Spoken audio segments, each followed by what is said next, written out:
everyone, welcome back to my channel. So today I'm going to be doing something a little different. So I'm wearing this cool looking sweater. Before I show you too much of it, I did do a series on my TikTok called Roll for Sweater, where I rolled a d20 for every single row of this sweater to determine which of my scrap yarns would make up each row. And I'm just going to go through some of the data with you guys. I thought of this entirely too late. In hindsight, I should have also been filming a YouTube video while I was working on it, but if you'd like to see every single nitty-gritty detail, you can see it on my TikTok. It's the same username as my YouTube, Hemo. It gets very detailed over there, and I'm just gonna kind of like high level go over it here. I'll show you the sweater at the end, of course, don't worry, but there should be a presentation right here that we're gonna look at together. Why are we doing this? Basically, I love roll for sandwich on TikTok. I just think that roll for anything is just really cool. I do want to say that the first time I saw a d20 in like a fiber context was with a YouTuber named Viney Maple on YouTube. Their name's also Killian, I believe. They did a scrunchie bag with a d20, and that didn't like connect any neurons in my brain for a while, but I found out I was getting let go from my full-time job, and I just started to kind of like let my mind drift from that and started to think more creatively about things. And I was in a bit of a fiber arts block, and I was just sort of like, what if I did a sweater but like knit, because I just got into knitting a couple months ago. So long story short, I just was like, this could be fun. And I just made a TikTok kind of putting feelers out there, like not actually starting the sweater. And pretty quickly, I could tell it was going to be a really well performing TikTok for me. I think right now it has like 20 something thousand views, which is a lot for me. So let's talk about the yarn. And I could spend a long time on this, so I'm going to try to be succinct. But essentially, this is what it looked like to start. I just kind of edited over it. So there are 20 yarns that I had scraps of that are from projects that are already done. So I didn't anticipate needing more of them. And they were yarns that I thought looked really nice together. So the three that are like sort of copy and pasted over the picture were used at the beginning. And then I did one row of the yarn in the bottom right. It's the Lion Brand Made with Love Tom Daly yarn.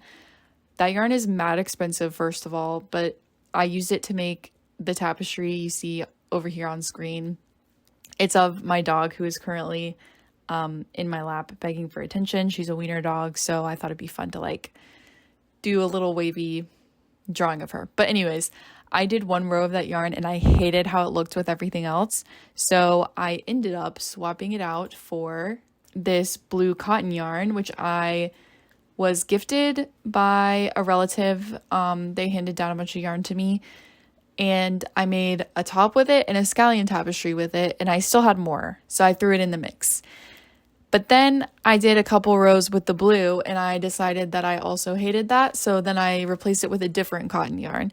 So this is what it was looking like for most of the project. And if you see me looking over here, I have it up on my computer screen while I'm recording the like face and voice part. So I just want to give you like a brief history of where all of these yarns came from. Oh god, it changed one more time actually. Okay, we ran out of that cotton yarn, the pink one at the top at one point, and then the blue yarn eventually came back and replaced the yarn that originally replaced it. Okay, now we're going to talk about where the yarns came from, hopefully very quickly. So we're going to do row by row. Row one, number one, was Karen Cloud Cakes in the color Plucky Purple. I bought it to make the Caveat Crop by Lydia Morrow, I believe is their name, or what Lydia made. One or the other, maybe both. This yarn was perfect, like size and texture wise for me for this sweater, but the self-stripingness of it kind of like threw it off for me. That's my only regret, is that it just like the stripes are not intentional at all. But it's okay. And then our second yarn, number two, was Hobie Alpaca Blaze in the color Mist.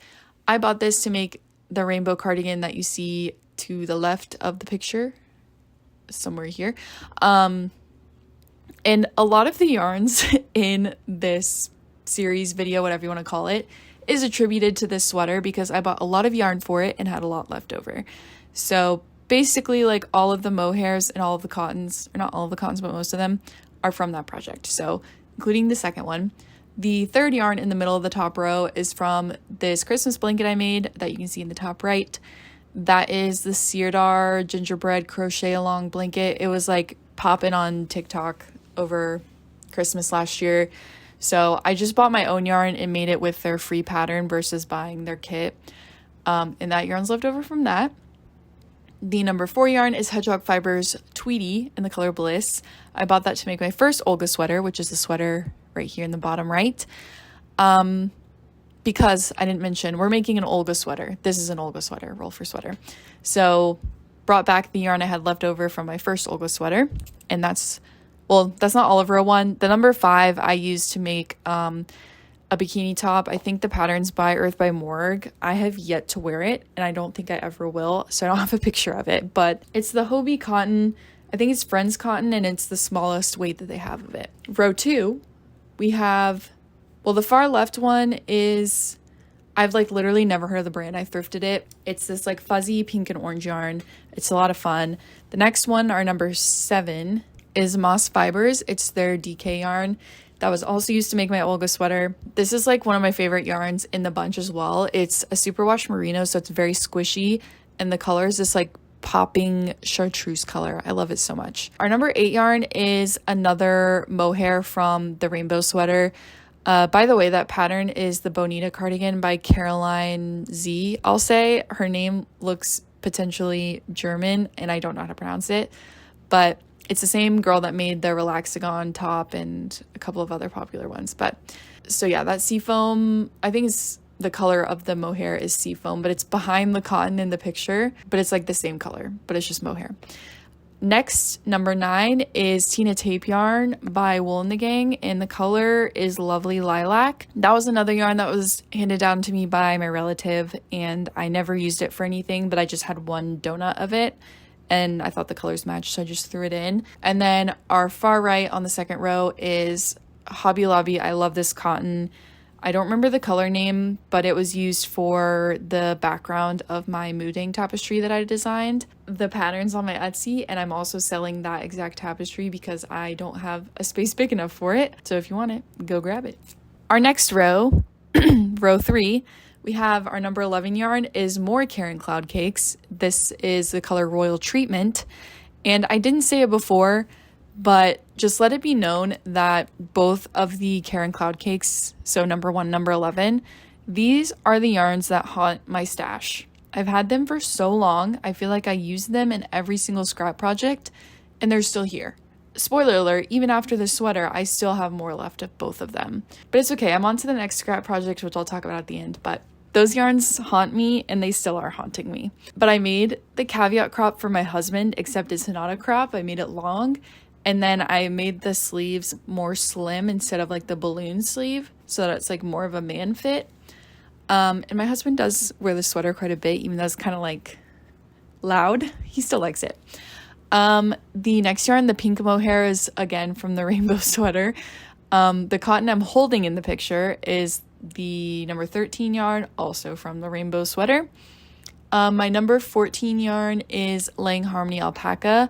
I don't think there's a color name, but there's a number that I don't remember off the top of my head, but you'll see it later. And I knit Violent Cat Lady's Glow Crew with this yarn, but that's what I used it for. I made this nice little just like crew sweater, very simple. And then our number 15 is more mohair from the rainbow sweater, of course. Then our very last row, trying to wrap it up, the number 16 yarn that's kind of cut off is Red Heart Roll With It Melange, in the color Greenhouse or Garden Party. I always want to say one and it's the other, so I'm going to say both. I knit the Petite Knit Novice Cardigan Chunky edition with this yarn, which that yarn's not chunky, but I made the chunky version and I realized that like the size was off, so I made the biggest, or no, I went up 2 sizes because I sized my needles down twice, which I don't think that logic works. It worked in this case though. I love that sweater. I wear it all the time, but it's just a simple little cardigan. 17 and 18 are both yarns again from the Christmas blanket. So they're all big twist value. The one on the first row we already talked about is baby pink. This bright pink one I think is called medium rose, and then the green one under my hand is sage. I had a lot left over from that before Joanne died. The number 19 yarn is Patent Sierra in the color Desert Bloom. I used that to make my Amy sweater, which you see right there, by Petite Knit. Also love that sweater. That yarn is also nice. And lastly, number 20 is our Hobie Friends Cotton 88 in the color Icy Blue, again from the rainbow cardigan. So this is kind of like what we are working with to start the series.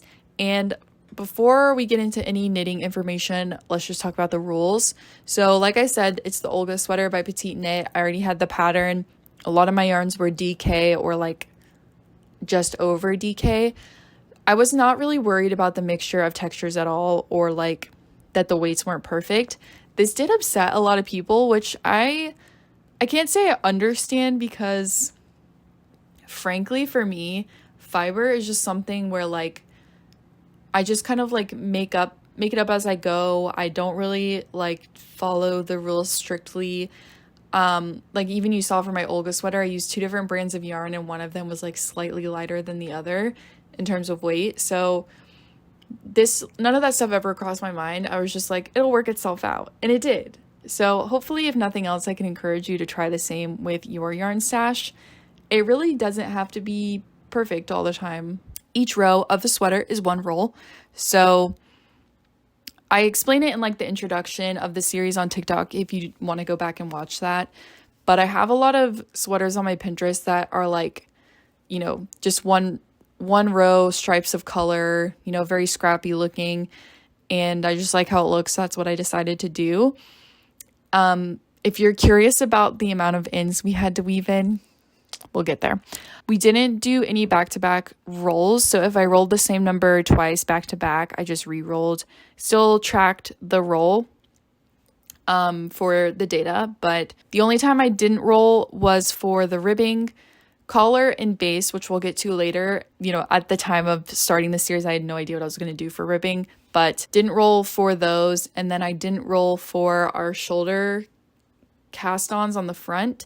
So the Olga sweater, you do your original cast on, it's like a U shape.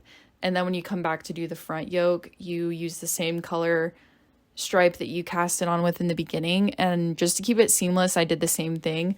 I don't think it would have made a difference if I didn't, to be honest, but I just decided to follow the rules that one time. And I rolled for every single row, so like my shoulders don't match and the sleeves don't match, which also upset some people, but it's just how it is. It's the spirit of the sweater, and a lot of people were like, do it, it's chaotic, lean into it. And I did a data recap every week, I think 4 or 5 times, because I had some people who were also interested in the data. So I just did like a little roundup, which you'll get to see in a moment here. So this is our data after the first benchmark. It was a week into the project.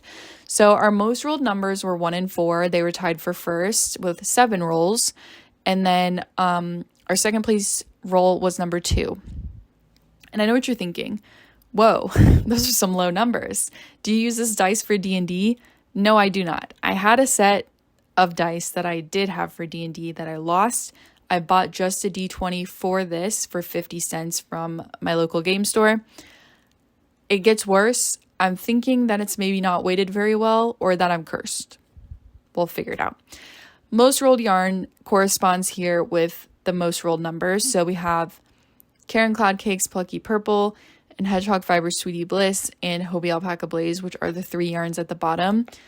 Just a little snapshot of what they look like. The most stitches are the same 3 yarns, but you'll notice that Hedgehog Fibers has more stitches despite being tied for first place for rolls, and that's because with the back cast on of this sweater, it's U-shaped, so each row increases by 2 until you get all the way across. So likely what happened is that the times that number 4 was rolled was more stitches than the times that number 1 was rolled. I also kept track of color story and fiber content. So pink is the main color of story. It does not change. Pink's my favorite color. I have a lot of pink yarn. It makes sense. And I also kept track of fiber content. You can already probably guess just based on the preview of the yarns. There's a lot of acrylic in here and it stays the majority fiber, and that's okay. Basically, our three leading fibers are acrylic, cotton, and wool. Or no, acrylic, cotton, and polyester. The Karen Cloud Cake's main fiber is polyester. The Hobie Alpaca Blaze, despite being called Alpaca Blaze, is mostly acrylic, and it is a lot of our yarn options.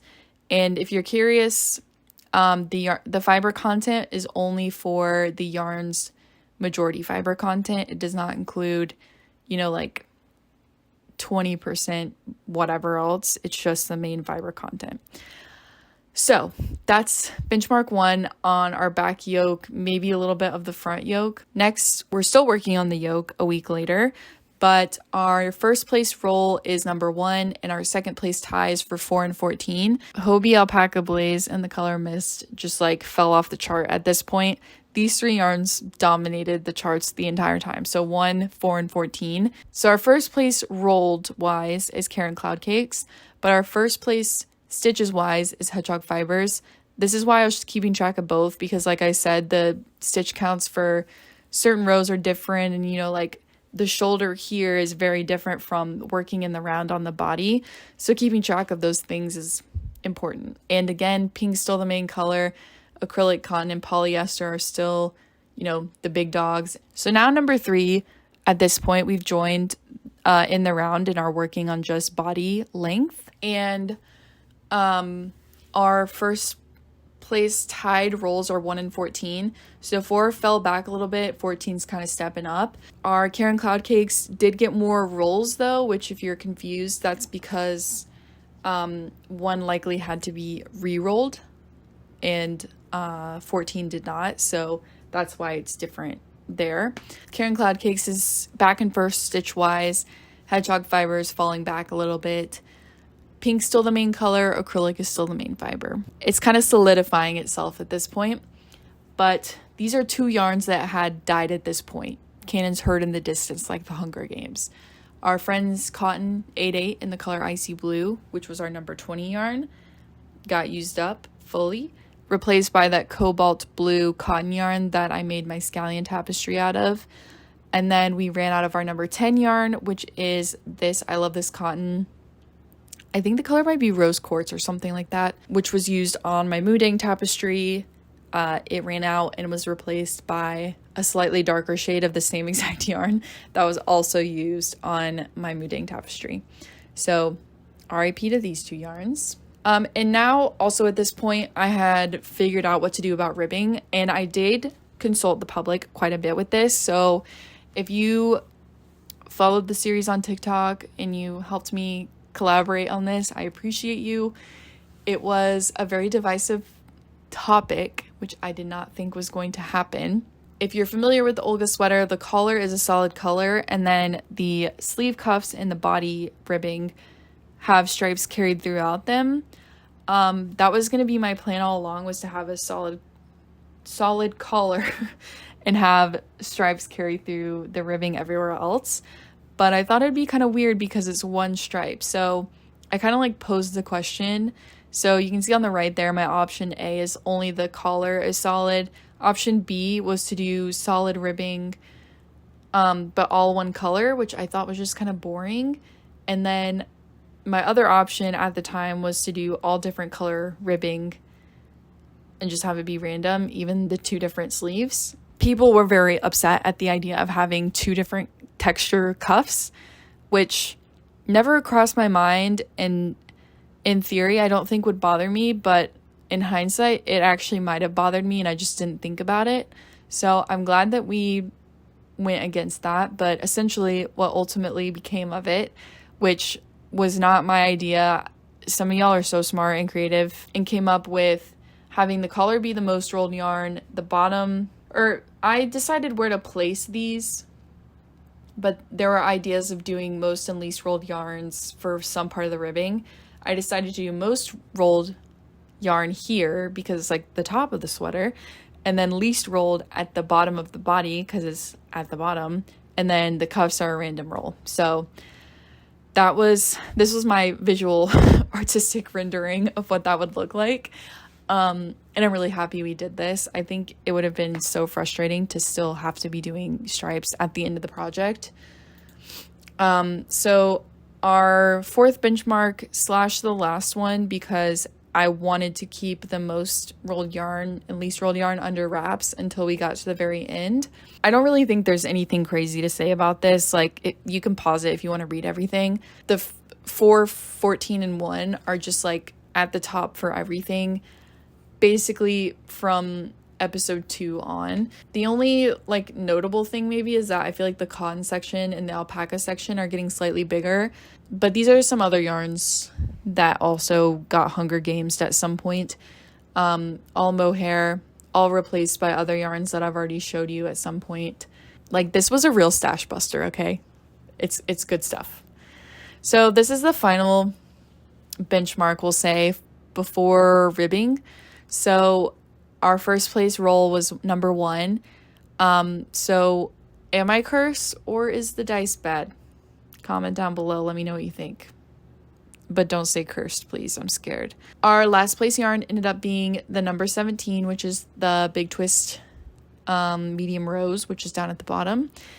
And Karen Cloud Cakes had the most stitches and most rolls. So spoiler alert, it's my collar right here. The bottom graph is supposed to be fiber content. I forgot to edit it. If you're wondering where the 0.5% of goat mohair came from, that replaced our pink mohair you saw on the last slide and got used, I think, one time, if that, or not if that. It got used at least once, maybe twice. And then Mystery on the fiber content. Mystery on the fiber content was yarn I got off eBay that did not have a label on it. I know nothing about it. Can't even tell you what I think it's made of, because it's such a weird fiber. It's like right there. You can see that, right? So yeah, that's what that means. So then at this point, we rolled for our cuff color, which is right here. It is our number 7 Moss Fibers DK. I'm so happy about this. This yarn, like I said, is so soft and squishy. I think it's the perfect just like wrap up for the sweater. Our least rolled yarn ended up being this pink one. So that's the bottom ribbing. You'll see better pictures in a minute. And then our most rolled is the number 1, which ended up being our collar. And if you remember, the Karen Cloud Cakes is a self-striping yarn and has several colors within it. I did roll for which of the colors it would end up being, and I rolled this purple. So that's kind of fun. But that's what the sweater looked like pre-blocked. And this is what it looks like blocked. It looks so good, not to toot my own horn, but I love it. Something that I didn't put into the presentation, but is worth noting, is that you can see where I wove in my ends, particularly like on the shoulder right here. I don't think you can see the ones on the sleeve. Well, you can see the one on the sleeve for sure. Place your guess down below where you think it is. Have you found it yet? So that's my bad, I guess.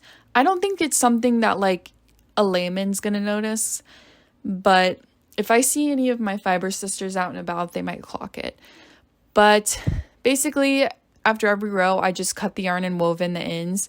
And speaking of, a question that I got asked a lot during the process was like what I'm going to do about jogless stripes, which I didn't really have to do anything because of how I wove in my ends.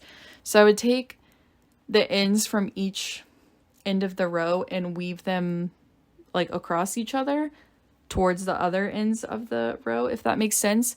I have a tutorial on my TikTok because people were asking, so if you're curious, you can find it there.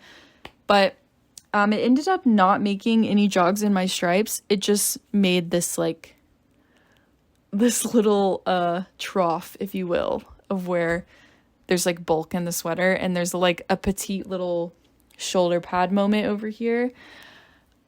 I thought it would block out, and it did help, but it's just always gonna look like that, and it's fine. I don't care. And I actually forgot to put it in the presentation, but let me just really quick tell you the final stats in terms of like rows and stitches and all of that, which is on my Instagram if you want to follow me on Instagram. It took me 47 days to make this. I started April 20 something, finished June 7th maybe. I rolled the d20 453 times. There's 487 rows throughout the whole sweater. I wove in 974 ends. Okay, that's one per side. Although I think the math is off on that if you are talking about the ribbing, so maybe take off like 30 or 40. At any rate, that's far too many. There's 51,505 stitches, and that's all. So that's my roll for sweater. That's my roll for sweater. If you're curious about any, major plot points to the sweater, you can find the whole 53-part series on my TikTok.